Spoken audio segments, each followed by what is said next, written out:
Live with studios in Midland and Odessa, you're watching CBS7 First Alert News at 9 on the CW West Texas. It's always a responsibility to have your flag on your shoulders and represent the best way possible at the competition. But I'm very happy and I'm very excited to be there to show the world how is my diving.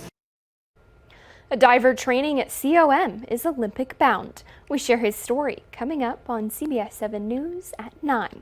Thanks for joining us for CBS7 News on the CW, and thanks to those of you joining us live from the CBS7 YouTube. I'm Laura Munt, and we start tonight with a story that's all new at 9 o'clock. This week, a West Texas rancher discovered a spreading leaky well. Earlier today, our very own Hannah Brock took an up-close look at it, the damage it's caused, and spoke with the rancher who discovered it. Hannah? Here at CBS7, we've told you about several problematic wells out here in the Pecos and Crane County area, and rancher Skylar White says this is just another one of them. You might find this sound relaxing, but this babbling brook comes with an intense rotten egg smell. It's got H2S in it. It'll make you lightheaded and sick, and it set our H2S monitors off several times. Plus suspected produced water, a salty liquid that kills vegetation and contaminates soil. It's spreading from the area around a wellhead down a ranch road. It's flowing about 10 barrels a minute, would be my guess.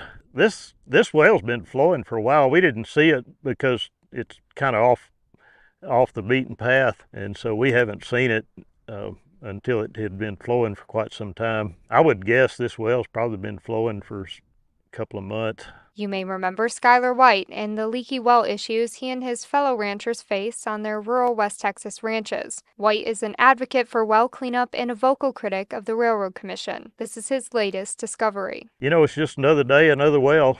I mean, there's about 240 orphan wells on this ranch, and so any one of them are liable to break out and flow like this at any time. White believes it's J.W. Potts well number 8. A well currently on the orphan wells list. It's among more than 8,500 inactive, non-compliant wells whose responsibility to clean up falls to the Railroad Commission, the state's oil and gas regulator. If they were managing their orphan wells properly and getting on them and getting them plugged, this wouldn't happen, but it's just mismanagement. He says he hasn't called the Railroad Commission for help to make a point to its commissioners. They don't understand how big this problem is, how far behind they are on it, and what it's going to take to fix this. And I think we need to get to a tipping point where they really get serious about this and get some action to prevent these kind of messes before they happen. The RRC has spent $7.6 million to plug 313 wells in the first quarter of 2024, and the Commission has allocated $22.7 million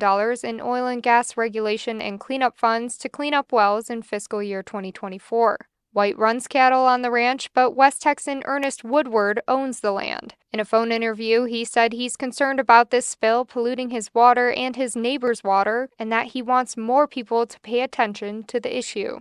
Everybody in West Texas, ought to be concerned about this, because it's not good to keep polluting this environment. Here at CBS7, we'll continue to keep you updated on this situation. For CBS7 First Alert News, I'm Hannah Brock.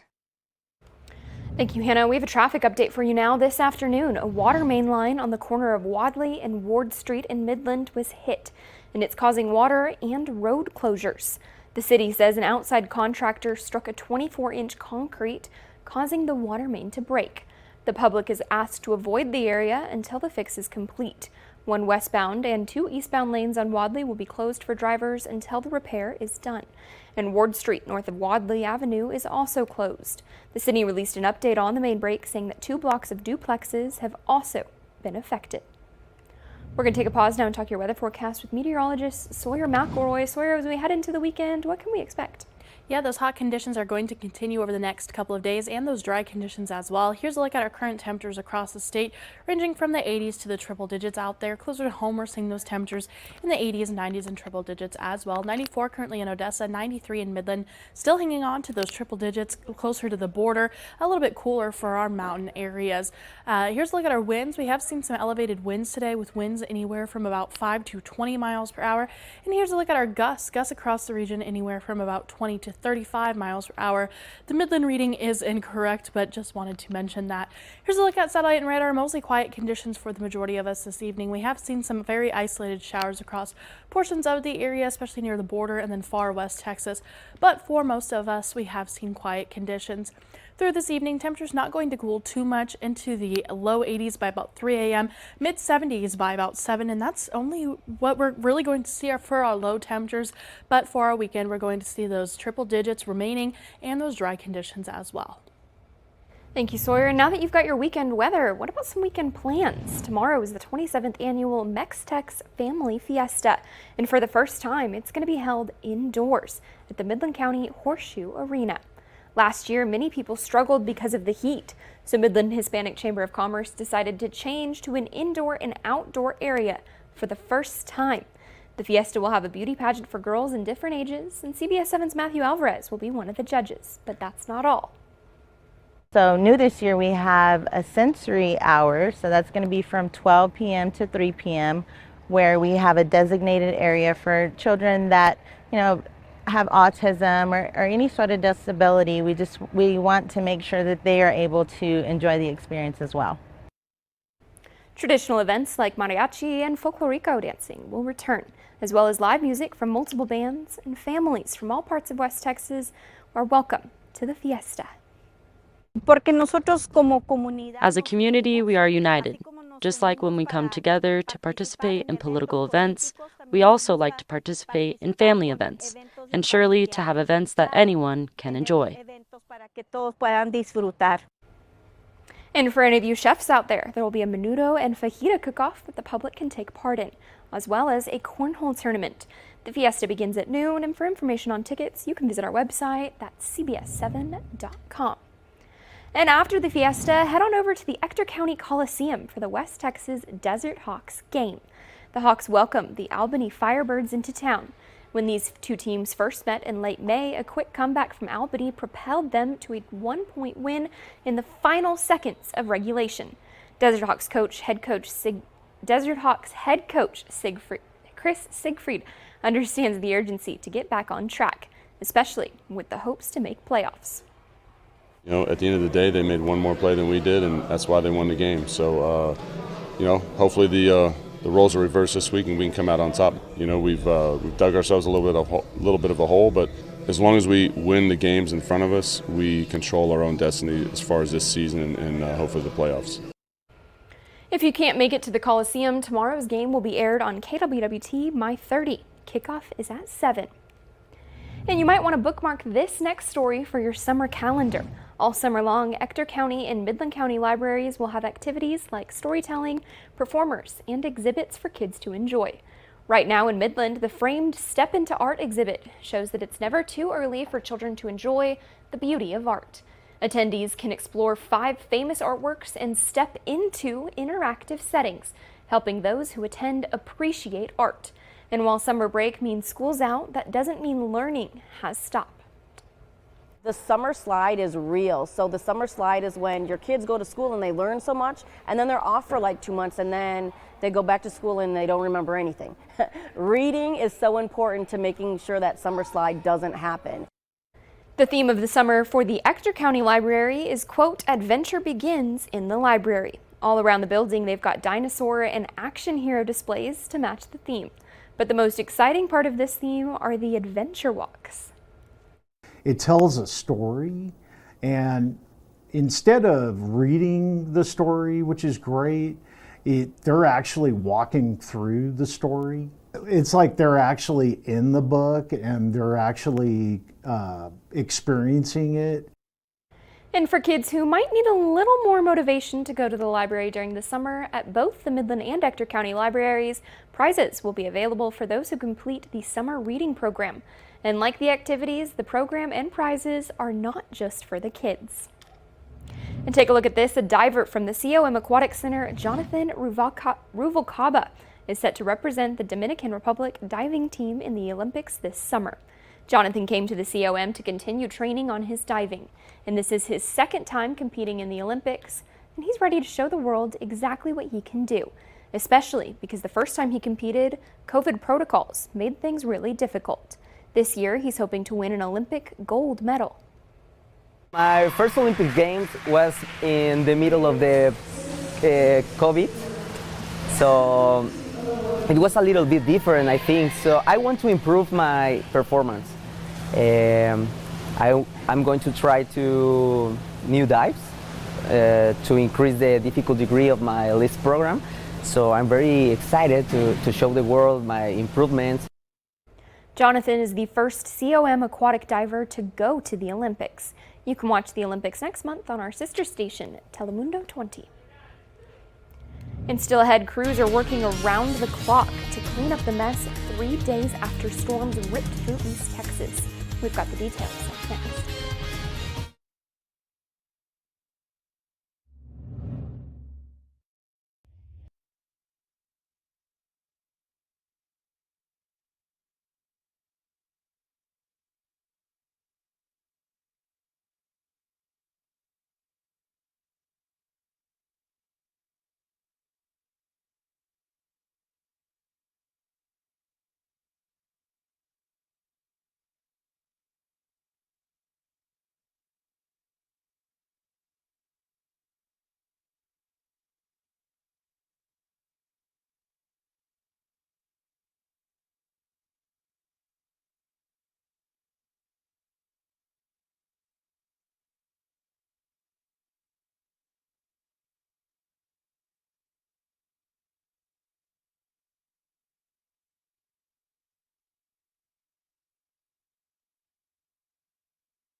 Crews are continuing to work to clean up a mess 3 days after storms ripped through East Texas. Those storms took down dozens of trees and left thousands in the dark. However, the city of Tyler is beginning to see the light at the end of the tunnel. The cleanup in Tyler continues. It's crazy. It's awful. So we get calls with trees on roofs and trees over and like blown over in people's yards. It's been a busy week for Landon Castle and his colleagues at Allied Tree Services. We prioritize the ones on people's roofs and on people's cars because they got to be able to do stuff. And it's the same scene in pockets all across the city. Huge trees that toppled over homes and businesses being cut up and cleared out the way. We really do appreciate them all coming out, working hard and working day and night. We just want to show our appreciation and make sure everyone knows that they've kind of been out here since the first storm, just constantly picking everything up and making sure we can get everybody's power back on and running. As you can see, places like Lindsay Park is pretty clear for the most part. They've seen a significant difference in the turnaround when it comes to the storm cleanup these past few days. we've been really blessed that a lot of tree crews have come into town, and we're inundated. You can't go anywhere in the city and not see the big white trucks driving around, and we're very appreciative of them being here to help us out until we can get back to some sense of normal. In addition to the pros, volunteers are stepping up to help too.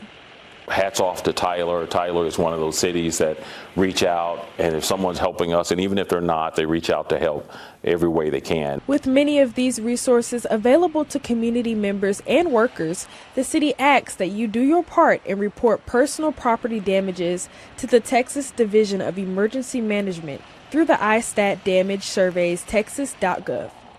In Tyler, Ayana Aird, CBS 19.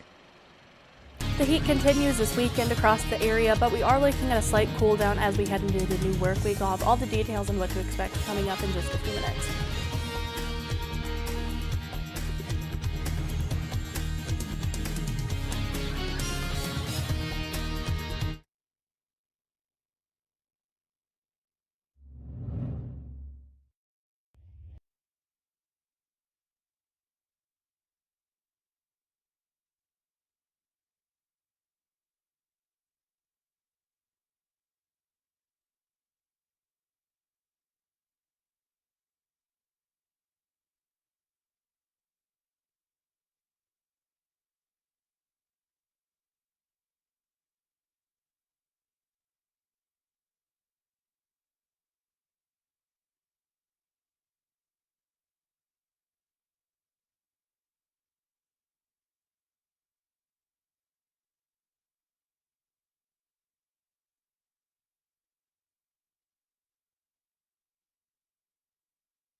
Now, from the CBS7 First Alert Weather Center, here's meteorologist Sawyer McElroy. Happy Friday, everybody. It was another hot one across West Texas and southeast New Mexico for our Friday. And this is why we have that ridge of high pressure that is situated kind of right over us at the moment. The good news is we are looking to see that shift off to the east, so cooling temperatures down slightly, but still going to be hot through this weekend. Here's a look at our observed highs across the area today. 90s and triple digits up to 100 degrees in Midland, 102 in Odessa, 106 in Pecos, 102 in Fort Stockton as well. A little bit cooler Marfa and Alpine, but still in the mid to upper 90s. Temperatures have cooled in some spots, 80s, 90s, and still hanging on to a single triple digit out there. 94 currently in Odessa, 93 in Midland. A little bit cooler Fort Davis, Marfa, Alpine, mid 80s. Presidio is still at 100 degrees. Winds overall have been a little bit elevated today, with winds anywhere from about 10 to 20 miles per hour currently. And we are seeing gusts out there as well, with gusts anywhere from about 25 to 35 miles per hour.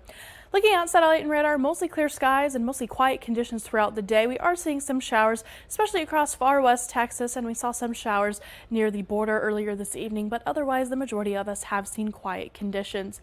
For Futurecast, those showers should come to an end over the next couple of hours, and then mostly quiet conditions overnight with mostly clear skies into our Saturday, where we look at a little bit of a rinse and repeat forecast with a chance for some isolated showers once again tomorrow evening, mainly to the south of I-10 and for areas west of the Pecos. So Odessa, Midland, Big Spring looking to miss out on any rain for our Saturday and for our Sunday as well. Tonight, temperatures will only drop into the 60s and 70s out there. 62 in Marfa for tonight. That is going to be our coolest spot. The rest of us looking to be in the 70s, 75 in Midland tonight, 76 in Odessa, 71 in Alpine, 76 in Presidio as well. Anywhere from about 10 to 20 miles per hour for our winds. For our Saturday, mostly sunny skies with that chance for some isolated showers and thunderstorms. Temperatures in the 90s and triple digits as well. 99 in Midland for tomorrow, 101 in Odessa, up to 105 in Pecos, 103 in Presidio. Winds anywhere from about 10 to 20 miles per hour as well. For our CBS 7 First Alert exclusive 10-day forecast, hot conditions continuing for our Sunday with those triple digits sticking around. Ahead of our next cold front late Sunday into Monday that will cool our temperatures about 10 degrees and bring the chance for some rain back to the region. Overall slight rain chances, but hey, we'll take any rain that we can get before we see those conditions drying out and those temperatures warming back up with those triple digits returning by next Thursday. A new report shows employers ramped up hiring last month. We'll tell you what that means up next.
The U.S. labor market once again is defying expectations. A new report shows employers ramped up hiring last month. Bradley Blackburn has a look inside the numbers. The healthcare industry led the way in the latest jobs report, adding 68,000 employees in May. Restaurants and other businesses in the leisure and hospitality industry brought on 42,000 positions. And the professional, scientific, and tech industries grew by 32,000 jobs. In all, the economy added 272,000 workers last month, a much bigger increase than expected and up more than 100,000 from the previous month. The unemployment rate pretty much held steady at 4%. CBS News business analyst Jill Schlesinger. It does appear that the U.S. economy is doing very well. Job creation was broad-based across a number of sectors. The report also showed workers' wages increased 4.1%, which was better than expected. And when people make more, they tend to spend more. Americans' willingness to spend and a strong labor market is fueling the economy, but also keeping inflation high. The Federal Reserve boosted interest rates in an attempt to lower inflation. The latest job data could force them to keep rates high longer. Not that they're rooting for the labor market to fall apart, but they want to see job creation slow down. Their belief is that if wages come down slowly, people won't spend as much. And if people are not spending as much, then perhaps we will see the inflation rate also come down. The Fed will get a clearer picture of where things stand next week when the government releases new inflation numbers. Bradley Blackburn, CBS News, New York. According to data released Friday by the Bureau of Labor Statistics, the month saw a total of 272,000 jobs added, and that's significantly more than 180,000 that economists had expected. The bulk of May's job gains were in services providing industries like healthcare and social assistance. Those industries saw over 83,000 new jobs. Through May, the U.S. economy has added an average of nearly 248,000 jobs per month. That's roughly in line with the strong job growth that we saw last year.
Sawyer, have your dogs ever eaten your homework? They have not. My two dogs that I have here would not. One of them doesn't even have teeth. No, so it's not possible. No. What about your library books? Did they ever eat your library books? No. Well, if they did, there is now a fee. The fine is being waived at a library in Wisconsin. They said that they've heard it all and more, so they've decided to add a new program. At the Middleton Public Library in Middleton, Wisconsin, if your dog eats your library book, fines are waived, but only if you provide a picture of the guilty party.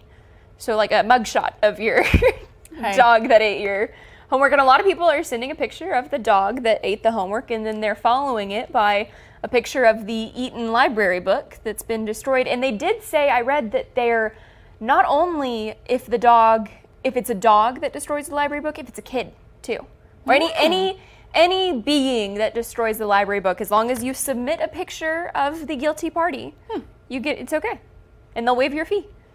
That's nice. Yeah. My dog has not eaten a library book, but he has chewed on some of my books. So I have some books sitting on my bookshelf. Okay, so you do have some, but the dogs know not to chew the library books. They must know that you have to pay a fine. I guess so. I mean, luckily he's never done that. They're saving you money there. But yeah, they're just chewing the ones you already own. Yeah, the ones here wouldn't do it, but my ones back home definitely have and totally would. So that's kind of nice though that they're doing this, and those fines. Saving some money, because it is stressful if your dog eats your book or your homework and you have to explain to someone that you did do it, but the dog just ate it.